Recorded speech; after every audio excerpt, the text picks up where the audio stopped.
한 주간 동안 안녕하셨습니까? 올해 마지막 달 12월 1일 온라인 수요 예배로 함께하는 시간입니다. 올 한 해도 모두들 열심히 살아오셨겠지만은 2022년을 새롭게 맞이하기 위해서는 올해를 잘 마무리하는 과정이 필요하다 생각됩니다. 올 초에 가지셨던 다짐이나 계획을 다시 한번 돌아보시면서 영적으로나 육적으로나 후회 없는 한 해로 잘 마무리하시면 좋겠습니다. 오늘도 온라인 예배로 함께 하시는 경건의 시간을 가지시는 여러분들께 하나님께서 만나주시고 은혜로 채워주시기를 원합니다. 기도하심으로 예배 시작하겠습니다. 하나님 아버지, 이 시간에도 주님 말씀 앞으로 불러주시니 감사드립니다. 은혜로신 아버지 하나님, 12월이라고 하는 시간을 맞이하였습니다. 올 한 해도 은혜 가운데 지켜주심을 감사드립니다. 연말을 맞아 어느 때보다도 삶을 돌아보기에 적당한 기회 주심을 감사드립니다. 늘 새해를 기대와 축복으로 시작하면서도 한 해 마지막에 아쉬움과 후회를 경험하는 저희의 모습입니다. 주님, 저희가 단지 아쉬워하고 후회하는 데 그치는 것이 아니라 그 부족함을 채워갈 수 있는 지혜를 주옵소서. 우리 성도에게 있어서 삶이란 주님을 기다리는 시간의 연장선인 줄 믿습니다. 올해 우리에게 주신 시간과 내년에 맞이하게 될 시간들은 곧 주님을 맞이할 준비를 하는 기회의 시간인 줄 알고 이 기회의 시간들을 주님 기뻐하시는 것으로 채워가는 인생이 되게 하옵소서. 주님께서 마지막에 우리를 맞이하실 때에 칭찬하실 것을 기대하며 오늘이라는 기회를 주심을 늘 감사하게 하시고 한 가지라도 주님을 기쁘시게 하는 일을 더 준비하고 행하는 적극적이고 긍정적인 삶이 되게 하옵소서. 우리에게 가족과 이웃을 주셨고 섬길 수 있는 교회와 성도를 주셨고 잔잔한 미소로부터 시작하여 손과 발로 행할 수 있는 섬김의 능력을 주셨음을 감사드립니다. 이 모든 것들을 통해 주님께서 맡기신 달란트를 남기는 착하고 충성된 삶을 사는 우리 모두가 되게 하여 주옵소서. 오늘도 우리의 모든 성도들을 위해 기도합니다. 힘들고 어려운 상황 속에서 모든 성도들의 믿음을 지켜주옵소서. 건강하고 안전한 삶이 되도록 지켜주옵시고 아픔과 질병 가운데 있는 이들을 치유하여 주옵소서. 시험에 들지 않도록 삶에 필요한 모든 것들을 채워주옵시고 항상 주님을 중심에 모시고 한 마음으로 화목을 이루는 우리 가정과 교회가 되게 하여 주옵소서. 오늘도 이 영상을 통해 예배드리며 시간을 주님께 드리는 성도들의 마음과 정성을 기쁘게 받아 주옵소서. 예수님 이름으로 기도드립니다. 아멘. 찬송가 191장 내가 매일 기쁘게 함께 찬송하겠습니다.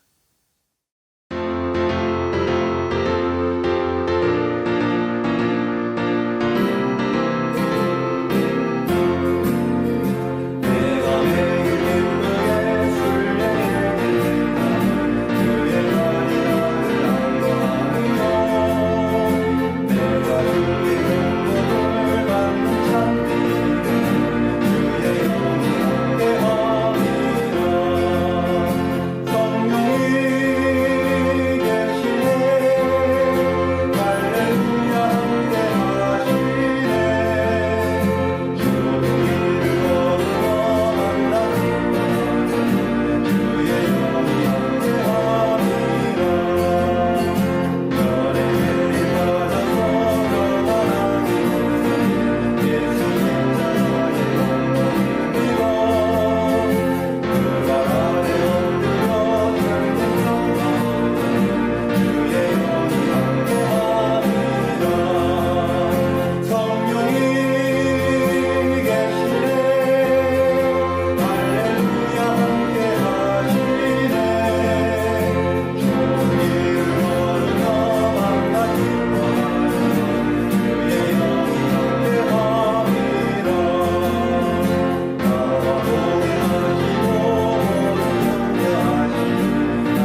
오늘 우리에게 주신 하나님의 말씀은 마태복음 25장 29절 말씀입니다. 25장 전체가 본문이지만 29절만 봉독하겠습니다. 무릇 있는 자는 받아 풍족하게 되고 없는 자는 그 있는 것까지 빼앗기리라. 아멘. 마태복음 25장에 나오는 세 가지의 비유들은 천국이 임할 때에 어떤 모습일지를 상상하게 해주는 예수님의 비유의 말씀입니다. 천국이 갑자기 임할 때에 어떤 모습일지, 그리고 준비된 사람과 준비되지 못한 사람의 결과가 어떻게 될지를 생각할 수 있게 해줍니다. 이 세 가지 비유들을 통해 마지막 때 주님의 재림을 준비하는 이 성도의 바람직한 자세와 결과에 대한 교훈을 얻게 됩니다. 12월 첫날 수요일을 맞이하면서 세월의 흐름을 생각하게 되는 이 시즌에 오늘 말씀을 통해서 우리의 삶을 돌아보고 또 주님의 기대에 맞는 충실한 삶을 살기 위해서 어떻게 해야 할지 생각해보는 시간 되시기 바랍니다. 마태복음 25장의 비유는 우리에게 매우 익숙한 비유의 말씀입니다. 익숙하다는 것은 다 안다고 생각해서 생각해봐야 할 중요한 부분들을 지나치기 쉽다 하는 의미가 될 수도 있습니다. 예를 들어서 달란트의 비유를 놓고 보자면 우리는 너무 쉽게 달란트에다가 관심을 빼앗기는 경향이 있습니다. 종들에게 맡겨진 돈인 이 달란트가 일반적으로 사람들에게 주어진 돈과 재능이라는 그런 것으로 쉽게 연결하죠. 그래서 재능을 잘 활용하라거나 맡은 직분에 충성되라 하는 그런 결론을 쉽게 내립니다. 그렇게 받아들이는 것도 분명 의미가 있지만은 지금 십자가를 앞두고 마지막에 제자들에게 말씀하시는 예수님의 마음을 별로 깊이 헤아려 보지 않고 쉽게 해석하는 것 아닌지 한번 생각해 볼 필요가 있습니다.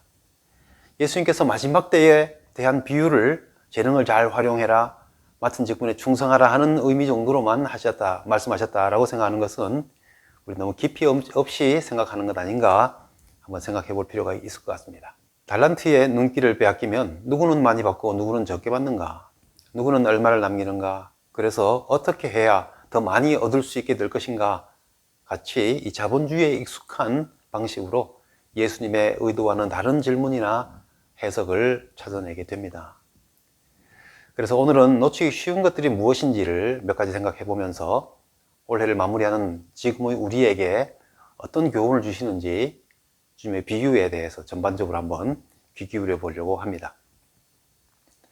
마태복음 25장에 나오는 예수님의 마지막 때에 대한 비유는 신랑을 기다리면서 등불을 준비하였던 10처녀의 비유, 그리고 오늘 읽었던 본문의 달란트의 비유, 그리고 종말 때에 양과 염소로 구분되는 양과 염소의 비유입니다. 이 세 가지 비유에서 우리가 놓치기 쉬운 그러나 공통되게 나타나고 있는 세 가지 생각해 본다면 바로 기다림과 준비성 그리고 그에 따른 결과입니다. 먼저 기다림에 대한 말씀입니다. 이 세 가지 비유에 등장하는 모든 인물들은 기다리고 있는 인물들입니다.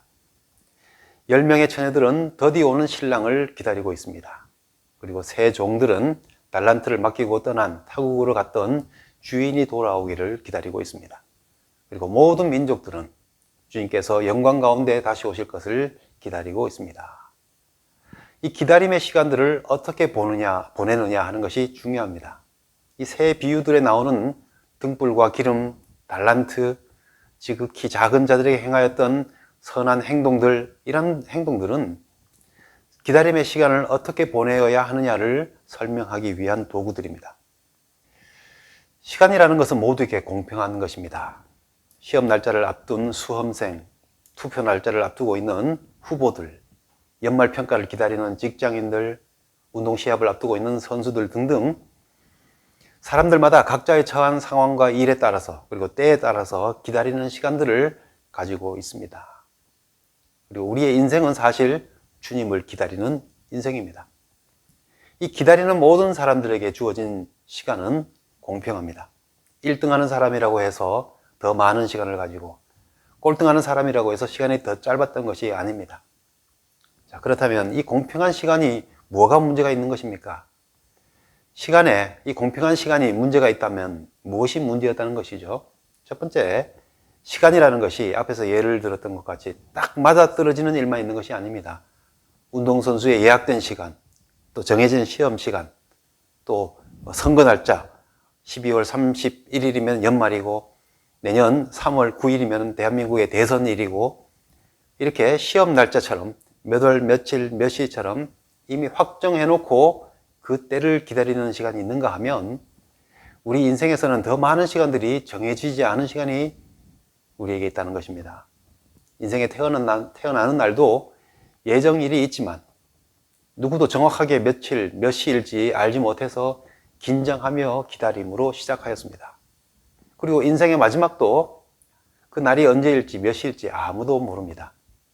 지금 좀 젊어 보이고 건강하고 중요한 일을 하고 있다, 이런 것들은 마지막 날의 순서에 있어서 별로 의미가 없습니다. 우리는 다 언제일지 모르는 마지막의 날을 기다리고 있습니다. 기다림으로 시작해서 기다림으로 살아가는 인생입니다. 말하자면 정확한 시간, 명확하고 확실한 시간을 우리는 모른다는 것이죠. 모두에게 공평하게 주어진 시간이지만 우리는 딱딱 맞아 떨어지는 시간을 살고 있는 것이 아니라 어떻게 될지 모르는 시간을 더 많이 살고 있다는 것입니다.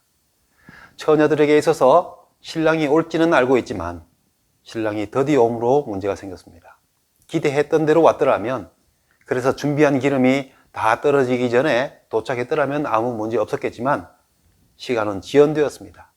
우리의 삶이라는 것이 그렇습니다. 공평하지만 어떻게 될지 알지 못하는 시간을 우리가 살고 있다는 것이 문제입니다. 두 번째, 공평한 시간에 있어서 누구에게나 시간은 제한되어 있다는 것이 문제입니다. 주인의 요구에 다 맞출 때까지 사람마다 서로 달리 시간이 느리게 가거나 더 늘어나는 것이 아니라는 것입니다. 누구에게나 공평할 뿐만 아니라 시간은 다 제한되어 있다는 것이죠. 모든 수험생은 연필을 내려놓고 일어서야 하는 시간이 있습니다. 그 후에 쓰는 것은 부정행위가 되죠. 12월 결산을 하는 사람들은 부족하다고 해서 소급하거나 지연해가면서 회개할 수는 없습니다. 받은 달란트를 남긴 사람들에게 주어진 결과를 보고 나서 나도 그렇게 해보겠다고 시간을 다시 달라고 할 수 없다는 것입니다. 우리는 얼마나 많은 시간이 조금만 더 있었더라면 하는 후회를 하며 사는지 모릅니다. 우리는 모두 똑같이 기다림의 시간을 살아가는 인생입니다. 그리고 시간은 모두에게 공평하게 주어져 있기 때문에 시간을 탓할 수는 없습니다. 공평하게 주어진 시간이 우리에게 문제를 일으키게 되는 그 지점을 우리는 어떻게 관리하느냐가 중요합니다. 그리고 우리가 관심 가져야 할 포인트는 바로 그러한 부분들이죠. 그렇다면 오늘 우리에게 기다림의 시간은 어떤 의미로서 사용해야 할까요? 예수님의 비유에 나오는 이 기다림의 시간은 기회의 시간들입니다. 신랑이 오는 것, 주인이 돌아오는 것, 예수님께서 재림하셔서 우리에게 오시는 것은 반드시 일어날 일입니다. 다만 그 때가 언제일지 모를 뿐입니다. 그런데 이 기다림의 시간이라는 것은 어떻게 그 확실한 때를 맞이하게 될 것인지를 결정하는 기회들의 연속입니다. 슬기로운 처녀들에게나 미련한 처녀들에게나 기다림의 시간은 기름을 준비하여 신랑을 맞이할 수 있는 기회의 시간들이었습니다. 착하고 충성된 종에게나 악하고 게으른 종에게나 기다림의 시간은 주인이 오시기 전에 기뻐할 만한 일들을 조금이라도 더 남길 수 있는 기회의 시간들이었습니다. 단순히 수동적으로 기다리는 것이 아니라 주인이 왔을 때에 인정할 수 있는 결과를 가져오는 활동을 할 수 있었던 기회였던 것이죠. 주님이 오시기까지의 기다림의 시간은 주님을 기쁘게 맞이할 수 있도록, 주님께서 기뻐하실 만한 일들을 할 수 있도록, 한 가지라도 더 할 수 있도록 우리에게 주신 기회의 시간들입니다. 주님께서 더디 오심은 주님의 약속이 의심되는 상황인 것이 아니라 한 사람이라도 더 구원 얻게 하시기 위한 구원의 기회라고 성경은 말씀하고 있습니다. 이 개념이 중요한 것은 기다림의 시간을 어떻게 보내느냐를 결정하는 중요한 관점이기 때문입니다. 내가 몇 살까지 사느냐 하는 것은 중요하지 않습니다. 우리의 도착지는 곧 주님을 만나는 그 약속된 시간이기 때문입니다. 중요한 것은 아직 기다리는 동안 내게 주어진 이 기다림의 시간의 의미가 무엇이냐 하는 것입니다. 주님께서 오늘도 주님을 기다리는 나에게 기쁘게 맞이할 수 있는 기회로 이 기다림의 시간을 주셨구나라고 생각하는 사람의 마음은 감사와 기쁨이 있죠. 그리고 선한 긴장감이 있는, 그래서 내가 살아있고 활동하고 있구나 하는 활기를 느끼게 해주는 시간이 될 수 있습니다. 여러분들은 이 기다림의 시간을 어떤 의미로 여기고 계십니까? 예수님의 비유에 있어서 두 번째 중요한 점은 준비성에 대한 것입니다. 기다림의 시간을 보내는 스타일은 참 다양합니다. 참을성이 없어서 불안과 긴장으로 보내는 사람들이 있는가 하면 기다렸던 그 일이 일어나기 전까지 아무것도 안 하고 수동적으로 마냥 기다리는 사람도 있습니다. 혹은 기다림의 시간을 기회로 여기고 좀 더 최선을 다하는 사람도 있습니다. 이 준비성이라는 것은 첫 번째 말씀드렸던 이 기다림의 시간을 어떻게 여기느냐에 매우 영향을 받습니다. 기다림의 시간을 기회로 여기는 사람의 행동은 분명히 과정도 결말도 다릅니다. 슬기로운 처녀들은 신랑이 더디 오므로 부지런히 기름을 보충하면서 등불이 꺼지지 않도록 했지만 미련한 처녀들은 졸고 있었습니다. 착하고 충성된 종들은 주인이 오기까지 부지런히 받은 달란트를 더 남기는 일에 힘을 썼습니다. 그런데 악하고 게으른 종은 땅에다 묻어 놓았습니다. 그럼 그동안 무엇을 했을까요? 주인의 일에 힘쓰지 않았으니 주인 입장에서는 모든 기다림의 시간을 빈둥거리며 낭비한 셈입니다. 이런 말이 생각납니다. 주일에 교회 예배 나가기 싫어하는 사람들에게 교회 안 나가면 뭐 할 거냐? 드라마 보고 스포츠 보고 먹고 마시고 그렇게 보낼 것 아니냐? 예배보다 더 알차게 보내는 것도 아니면서 왜 교회 안 가려 하느냐? 하는 질문입니다. 우리는 지금 기다림의 시간을 보내고 있습니다. 그런데 이 기다림의 시간을 어떻게 보내고 있습니까? 우리가 기다리는 방식이 기다림의 시간을 어떻게 생각하느냐를 보여주고 있습니다. 첫 번째는 목적의식이 다릅니다. 기름을 준비하는 처녀들, 부지런히 맡겨진 달란트를 관리하고 불리고 있었던 종들은, 그리고 지극히 작은 자들에게 선행을 베풀었던 사람들은 기다리는 그분이 올 것을 분명히 믿고 그분을 위한 삶을 살고 있는 것입니다. 믿음과 분명한 목적의식이 있지 않고서는 지금 편하게 자기 하고 싶은 대로 자고 먹고 놀고 있는 사람들을 보면서도 수고하고 애쓸 이유가 없었을 것입니다. 또한 두 번째는 수동적인 인생인지 적극적이고 능동적인 인생인지 삶의 방식이 다릅니다.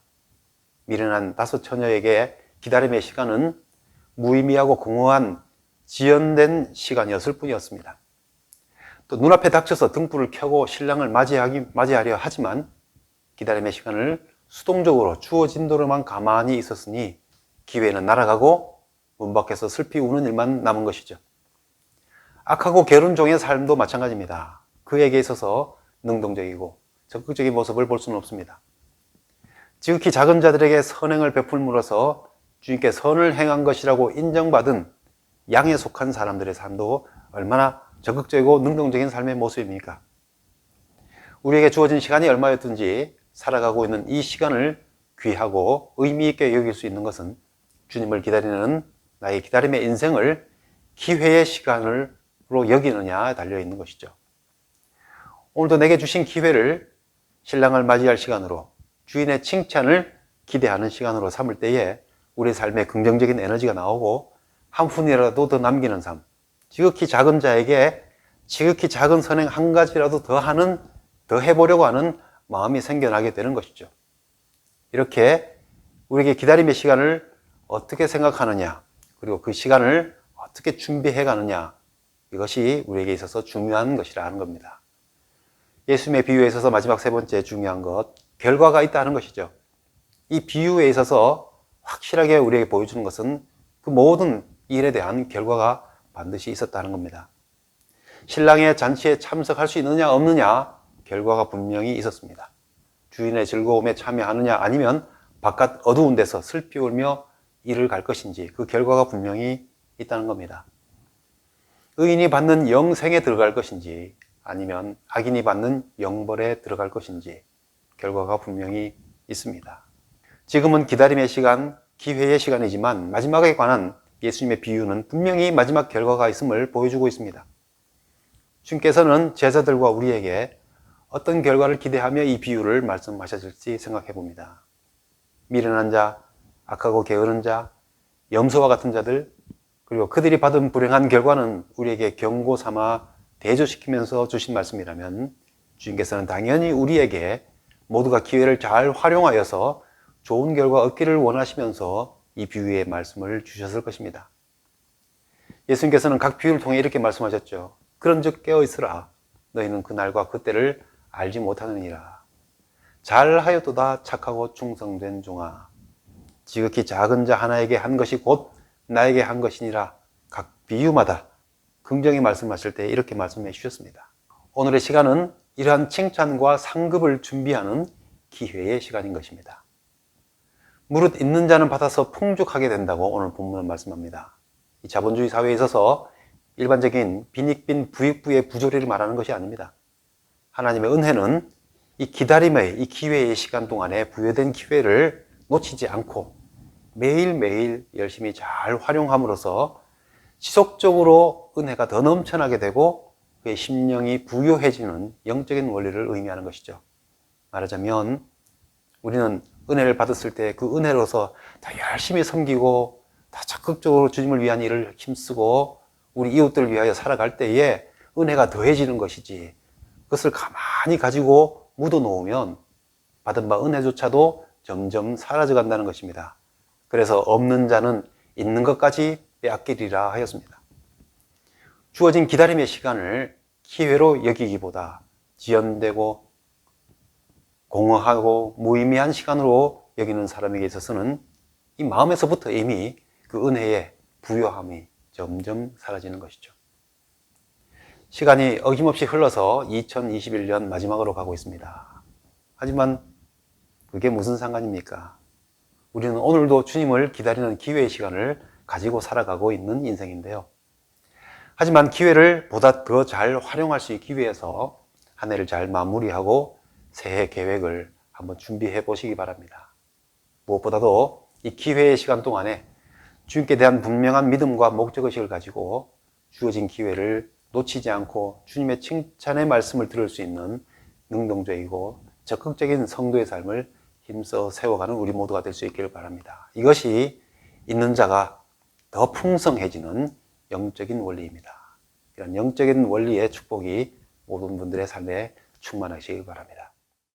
하늘에 계신 우리 아버지여, 이름이 거룩히 여김을 받으시오며 날에 임하옵시며 뜻이 하늘에서 이룬 것 같이 땅에서도 이루어지이다.